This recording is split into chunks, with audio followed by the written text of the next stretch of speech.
अरे यार कंपटीशन बढ़ गया इसलिए मेरे बेटे का सिलेक्शन नहीं हुआ, मेरे भाई का सिलेक्शन नहीं हुआ।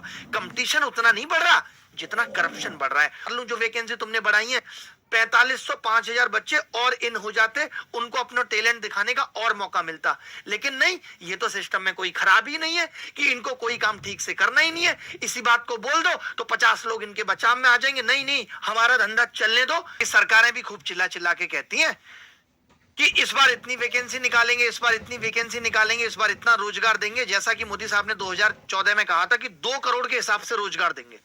मैं तो ये हिसाब लगाने बैठता हूं कि 10 साल हो गए, अगर 2 करोड़ भी दिया होगा तो 10 दूनी 20 करोड़ लोगों की तो बेरोजगारी हमने दूर कर ली, और वो सब आराम से बैठ के सरकारी नौकरी में अपनी जिंदगी बढ़िया चला रहे। एसएससी के एग्जाम से लेकर के रिजल्ट तक सब में झोल है, और लगातार ये पिछले सालों में बढ़ रहा है। जहां हम तो ये सोचते हैं, और सबसे बड़ी बात ये है कि इस करप्शन पे, इस खराब सिस्टम पे कोई बोलने वाला नहीं है। क्योंकि अगर विपक्ष का नेता बोलेगा तो ये कह दिया जाएगा मीडिया द्वारा भी कि ये पॉलिटिक्स हो रही है, इनको ये पार्टी पसंद नहीं है, ये कह के उसकी बात दबा दी जाती है। इसलिए अपोजिशन भी नहीं बोल रहा, अपोजिशन बोलेगा नहीं।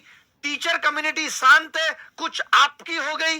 किसको आपकी पड़ी है? सिर्फ अवधोजा साहब को आपकी पड़ी है, और किसको पड़ी है? तो कोई बोलेगा नहीं, बच्चों के दर्द को कोई समझेगा नहीं, तो ये सब कब तक चलता रहेगा? मैं आप सबसे पूछना चाहता हूं, अब आवाज उठानी पड़ेगी, और बहुत तेजी से उठानी पड़ेगी। बात सिर्फ एसएससी की नहीं है, बैंक, रेलवे, मध्य प्रदेश, उत्तर प्रदेश, बिहार, कोई भी स्टेट ले लो, कोई भी कमीशन ले लो, ऐसा नहीं है जिसकी क्रेडिबिलिटी बची हो। आप लाख चिल्ला लो, इनकी कोई अकाउंटेबिलिटी नहीं है। ये आकर जवाब तक नहीं देंगे आपको, और टालने की कोशिश करेंगे। आप सोचो, हम लोग लगातार 15 दिन से चिल्ला रहे कि भैया रिजल्ट में झोल है, रिजल्ट रिवाइज कर दो, रिजल्ट में झोल है, रिजल्ट रिवाइज कर दो। लेकिन नहीं, एसएससी ने नोटिस निकाला कि हमने आपकी वैकेंसी बढ़ा दी है। रिजल्ट आने के 10 दिन बाद तुम वैकेंसी बढ़ा देते हो, उस वक्त तुम कहते हो कि हम अभिनव सर ने इस पर बहुत लंबी चर्चा की है और अभिनव सर का पूरा दावा है कि एसएससी जीडी के अंदर तो बात छोड़ ही दो, एसएससी सीजीएल के अंदर जो प्रूफ है, सॉलिड प्रूफ के साथ में कोर्ट केस हुआ भाई, और कोर्ट केस के अंदर जो चीजें निकल के आई हैं एसएससी को भाई वो चीजें कबूल करनी पड़ी हैं। अब यहाँ पे बात यहाँ तक आ गई है, क्या एसएससी सीजीएल का रिवाइज रिजल्ट होगा?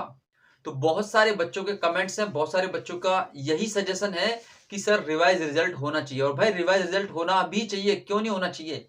क्या कभी देखा आपने लगातार बच्चे सिलेक्शन ले रहे हैं, लगातार 50-60 बच्चों की स्ट्रेंथ है भाई, 84 नंबर, 85 नंबर, 86 नंबर, इस तरीके से लगातार कभी किसी एग्जाम को क्लियर करने के लिए आपने देखा है कि स्ट्रेंथ के साथ में बच्चे लगातार एक ही कमरे से 30-30 बच्चे सेलेक्ट हो गए हों?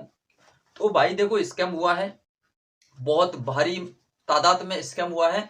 अब यहाँ पे बात बच्चों की डिमांड है कि क्या सर एसएससी जीडी में भी कुछ घपलाबाजी हुई है? तो देखो एसएससी जीडी के लिए क्लू अभी आने बाकी है, एसएससी जीडी का भी कोई क्लू ऐसा नहीं आ रहा है जिससे कि ये चीज कहना थोड़ा आसान हो जाए। तो एसएससी जीडी के अंदर जो स्कैम है उस पर अभी कोई चर्चा ऐसी नहीं है, लेकिन एसएससी सीजीएल का पूरी तरीके से पर्दाफाश हुआ है, और कोर्ट के अंदर अभिनव सर ने, जो अभिनव शर्मा मैथ वाले सर हैं, उन्होंने पूरी तरीके से एसएससी को भाई नंगा किया है।